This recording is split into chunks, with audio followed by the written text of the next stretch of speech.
Hi, thanks for joining me on Wilderness with Amani. I'm back out at Lake Tahoe. I had a couple of tough days of fishing for both YouTube and Patreon. Both days I pulled out nice fish, but it was tough. So, I'm at Logan Shoals Vista Point. The thing about Logan Shoals, if you cast far out, it's just sand. And after catching that nice rainbow last week, I'm not looking to fish that sandy pattern. I want to fish the boulders because that fish was full of crawdads. So I'm looking for other big trout that are going to be in these rocks fishing for crawdads. So I only casted about the night crawler about 10 feet beyond these rocks and the power bait a little farther. I surveyed what the bottom looked like from up on the trail so I could see where the rock line is because it's pretty distinct. And even if you just toss it a little bit out, it's still a 19 count with a half-ounce slip sinker. If you cast it way out, it's not that much deeper. It's just sandy out there.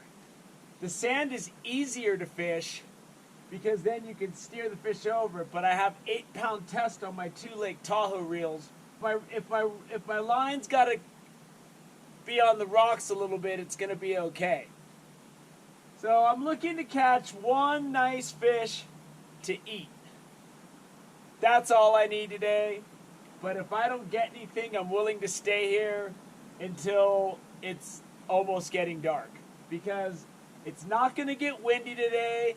I don't need my waterproof pants because the waves aren't going to be crashing up. I've already picked my spot.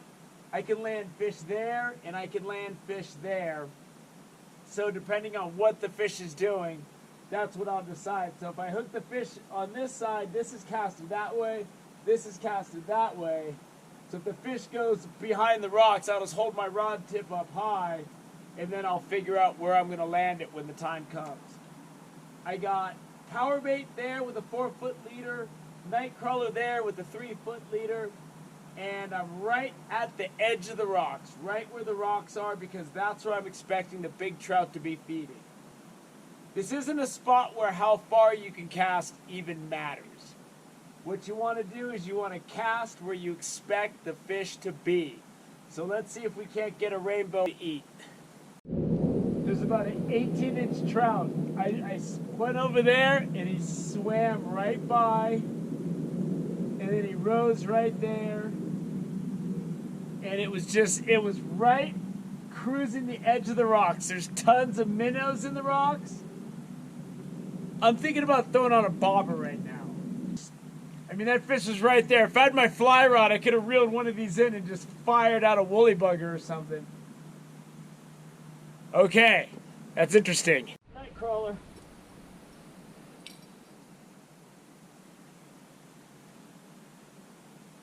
He's there. He's still there. I was sleeping. I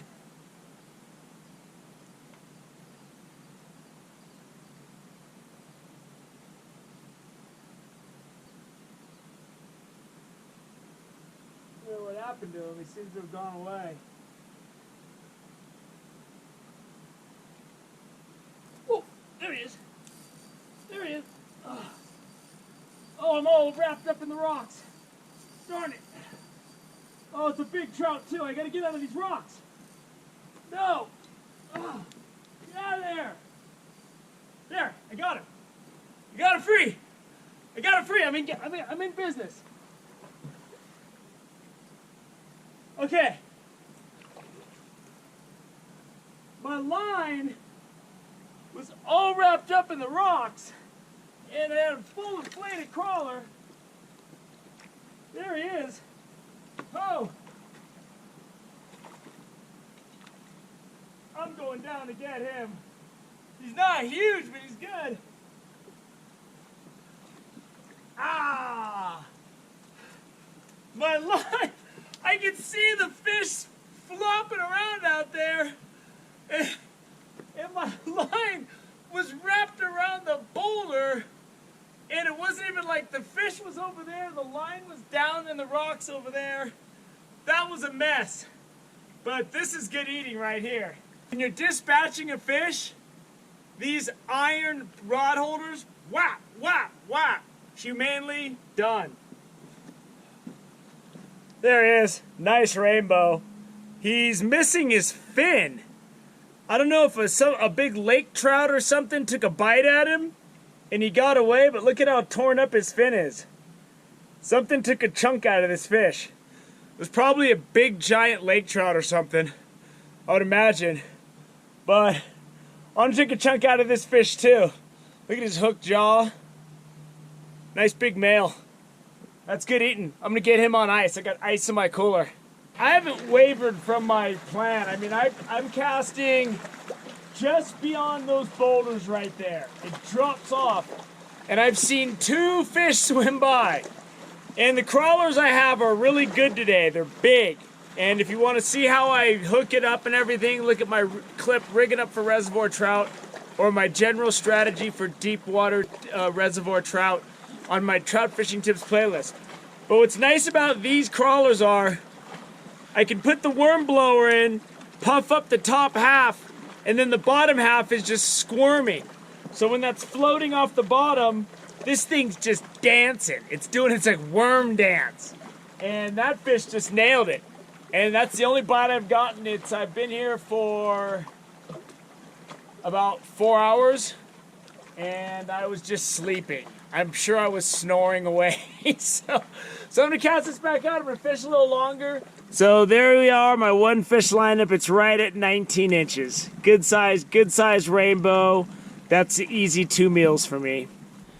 And I stood up on this high rock, and I could see with my polarized glasses. I just have like $5 polarized Ozark Trails glasses I get from Walmart, but they work really good. And it just looks like a fish tank. And I saw 3 fish around 16 inches or so swim right through here. And one of them, I reeled in my night crawler really fast, and he followed it right to there. And then my night crawler floated up. It swam right up to my night crawler. I thought it was going to open its mouth and eat it, and it just went away. I don't know if this will help you get the glare off the water. I always wear Polaroid glasses because I like to see what's going on. And it makes it so that you can really see in the water. And I don't know if this is working, looking at this through my polarized glasses, but I have it right up to the camera screen.